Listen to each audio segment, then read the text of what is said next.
네 번째는 제한입니다. 가격의 혜택에 대한 구체적인 제한을 제시합니다. 다섯 번째는 제한을 둡니다. 8시 전까지 구매하면 30% 할인, 재고 마감 임박 등의 구매자의 욕구를 자극하는 것도 이와 같은 맥락입니다. 마지막으로 여섯 번째는 행동입니다. 제한을 걸어놓고 행동으로 유발하는 방법입니다. 처음부터 정보를 제공하는 식으로 접근하기보다 이 파스나 전략을 사용하여 고객의 마음을 사로잡으면 훨씬 더 효과가 좋습니다.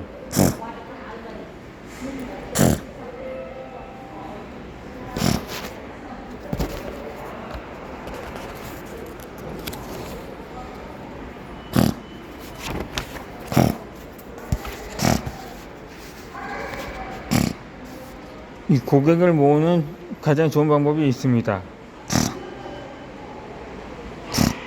콘텐츠를 어떻게 만들지 확신이 서기 시작했다면 이제 내 콘텐츠를 소비할 사람들을 어떻게 생각해야 할 때입니다. 즉 메시지를 필요로 하는 고객을 어떻게 찾을 수 있을까에 대한 부분인데, 이 비밀을 알기 위해서는 다음 5단계의 질문에 대한 답을 찾고 그를 행동으로 옮기면 됩니다. 이 질문의 첫 번째는 내 콘텐츠를 구매하거나 배우기 위해 기꺼이 돈을 지불할 고객은 누구인가입니다. 앞서 나는 타깃층을 어떻게 설정할지가 성공 여부를 가르는 중요한 열쇠라고 강조해 왔습니다. 이 연령층이라든가 직업, 성별, 가치관 등 내 콘텐츠를 소비할 사람을 구체적으로 그리는 일이 필요합니다. 어떤 직군에서 종사하는지, 어떤 고민을 품고 있는지, 어떤 목표를 가지고 있는지, 어떤 미래를 꿈꾸고 있는지 등 내가 기획한 콘텐츠를 원하는 사람들의 상을 꼼꼼하게 분석하고 그려봅시다. 막연히 생각하는 것보다 콘텐츠를 어떻게 만들어야 할지 구체적인 방향이 보일 것입니다.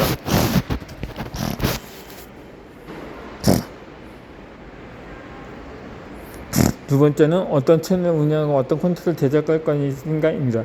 나는 인스타그램과 온라인 카페, 브런치 등 다양한 SNS 채널을 활용하는데 채널마다 업로드하는 콘텐츠의 성격을 다르게 유지하며 관리하고 있습니다. 온라인 카페는 블로그에는 동기부여에 집중할 수 있는 긴 분량의 글을 집중적으로 올립니다.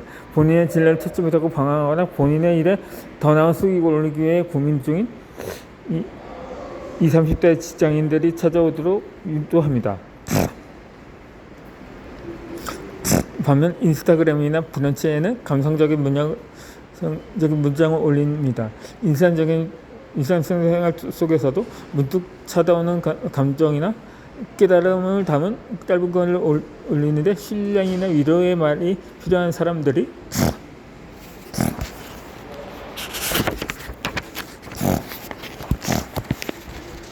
자주 찾습니다.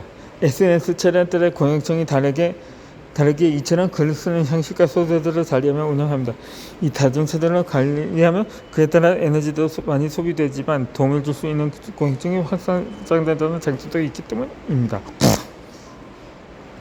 또한 고객들은 콘텐츠를 읽기, 보기, 듣기, 경험하기의 형태로 소비하는데 핵심 타깃층이 어떤 유형의 콘텐츠를 더 선호하는지 주제에 따라 무엇이 더 적합할지도 고려해야 합니다.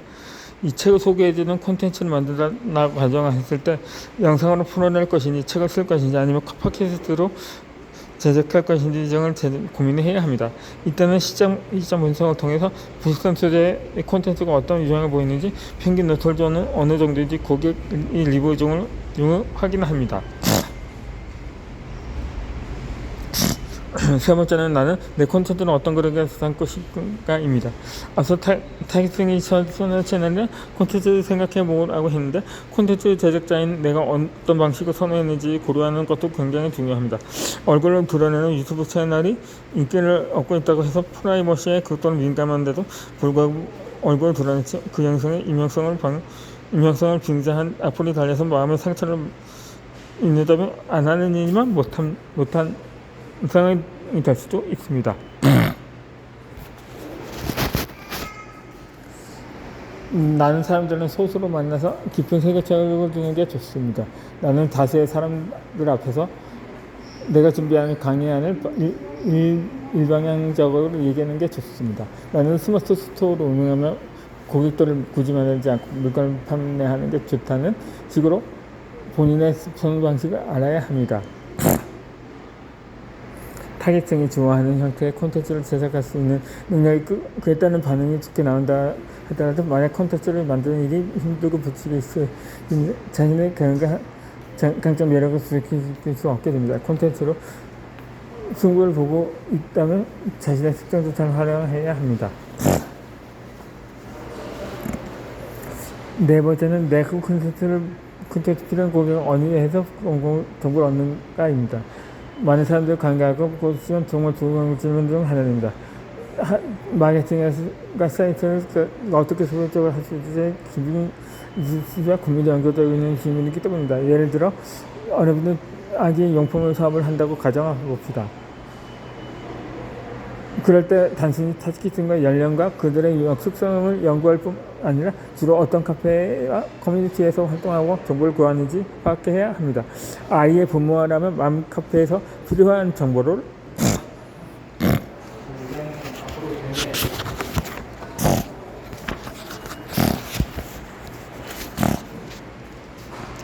문의할 수 있습니다. 그렇다면 성문장을 아직 않고 사는 사람들은 어디서 검색해서 정보를 찾을까요? 연령층과 구매할 사람들을 파악해서도 그들이 자주 찾지 않는 곳에서 홍보하고 있다면 효과가 확연히 떨어질 수밖에 없습니다. 그러니 고객들이 어떤 커뮤니티나 카페에서 속해서 활동하고 정보를 찾는지 반드시 알아야 합니다. 마지막 다섯 번째는 내 콘텐츠를 통해 고객 콘텐츠를 하는 것은 무엇인가입니다. 고객의 목표를 무엇인지 안다면 내가 만든 콘텐츠를 체제하게 굉장히 편해집니다. 그들의 정치적으로 채워줄 수 있는 것은 맞춤형으로 제작하면 되기 때문입니다. 누군가 내 콘텐츠를 통해서 자식을 살 것이고 그가 지친 마음을 싶어하고 누군가는 취업에 도움이 될 정보를 얻고 싶어할 것입니다. 잊지 맙시다. 고객이 내 콘텐츠를 무엇을 선택하려고 하는지 파악할수록 더 많은 고객이 올 수밖에 없습니다.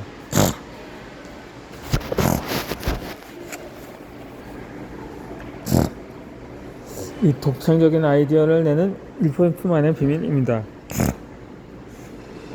콘텐츠를 만드는 일을 하다 보면 반드시 부딪히는 병이 있는데 바로 탐색한 아이디어 어디서 얻을까 하는 고민입니다.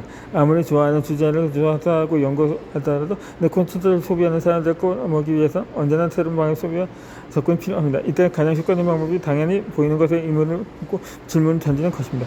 현재 상태를 무조건 받아들이지 말고 애초에 왜 그런 상태를 존재하게 되었는지 끊임없이 질문해야 합니다. 예를 들면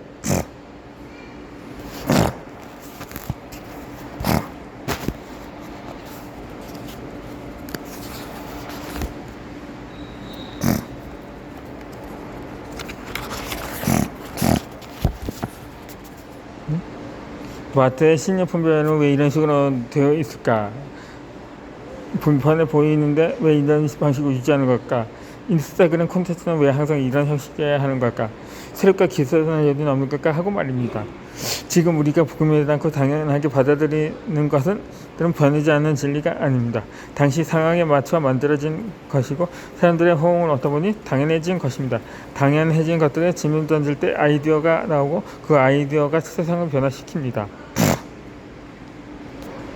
그런데 문제는 우리가 질문을 던지는 일에 익숙하지 않다는 데 있습니다. 학교를 다닐 때도 직장을 다닐 때도 질문 던질 경험이 현저히 부족합니다. 궁금한 것이 생겨도 지금까지 계속 그러왔으니 나도 따라하면 되겠지 하는 생각으로 고민조차 하지 않는 경우가 많습니다. 2010년도에 서울에서 열린 G20 정상회의 해외 페이메시에서 버락 오바마 미국 대통령은 한국 기자들에게 질문권을 주겠다고 제안했었습니다. 하지만 오바마 대통령의 이런 제안에도 강연장에 조용했습니다. 어떤 한국 기자도 질문하지 않던 오바마 대통령을 다시 한국어로 질문하려면 아마도 통역이 필요할 겁니다. 하며 통역을 써도 좋으니 질문해달라고 다시 요청했습니다. 그럼에도 모두가 멋쩍게 웃을 뿐 여전히 아무도 질문을 하지 않았습니다. 그러다 중국 기자가 실망시켜드려서 죄송합니다만 제가 아시아를 대표해서 질문을 해도 될까요? 하고 물었고 오바마 대통령은 공정하게 말해서 저는 한국 기자들에게 질문을 요청했다고 그렇게 거절 의사를 밝혔습니다. 하지만 중국 기자는 포기하지 않고 질문하겠다고는 의사를 계속해서 어필하고 한국 기자들의 계속적인 침묵에 오바마 대통령 체면한 듯한 표정으로 중국 기자에게 질문을 받았습니다. 이와 비슷한 사례는 우리 사회에서 어렵지 않게 찾을 수 있습니다.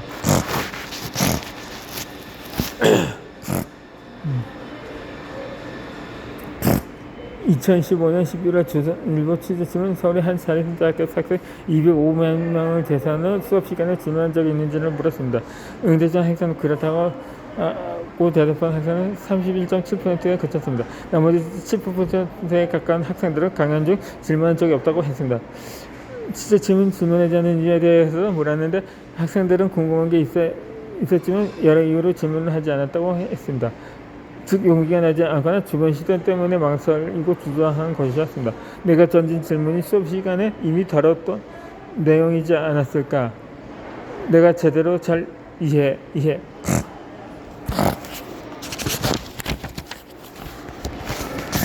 이해하지 못했다는 게 다른 사람들에게 타찰나는 게 아닐까 등등 두수많은 양념으로 임을 담아놨던 것입니다. 우리는 적절한 질문이나 적절하지 못한 질문에 대해 감각적으로 스스로를 검열하는 데 익숙해합니다. 이 머릿속으로 생각하더라도 질문을 하지 않는 습관이 굳어졌습니다. 그런데 정답을 얻기 위한 질문만이 좋은 질문일까요? 우리는 어느새 누가 듣지 않더라도 자신에게 질문하는 것조차 어색해졌습니다. 하지만 창의적인 아이디어를 떠올리고 싶다면 이 습관을 깨부숴야 합니다.